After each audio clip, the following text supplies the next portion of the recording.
paki avamise laupäev. Meil on jälle uus pakk.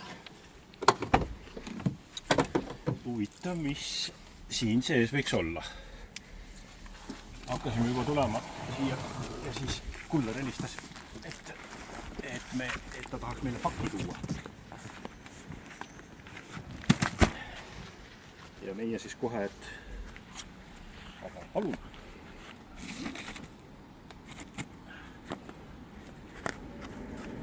Ja selles mõttes oli nagu viisakas Kuller, et kõigepealt ei paki meile ja siis alles vist Martile midagi.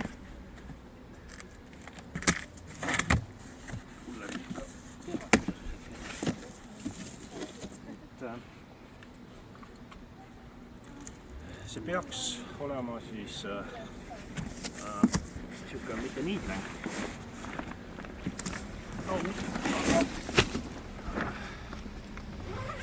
Aga mitte ka päris buldooser. Et me tahaksime sellega saada eetpolitada. Oho, mis asi see niisugune on? Siis sellega natuke eetpolitada, natuke sõrgata. Nagu vingiga.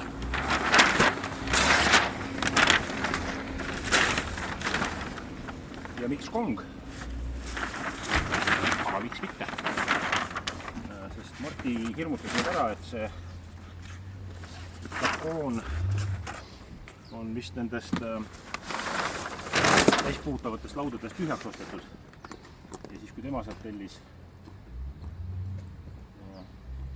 siis ta ei saanudki.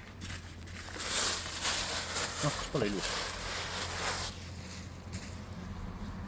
Et muidu nagu pumpaks täis siin nagu kõigi nähes, aga siis ei kuule jälle midagi. Nii et kohtumisel.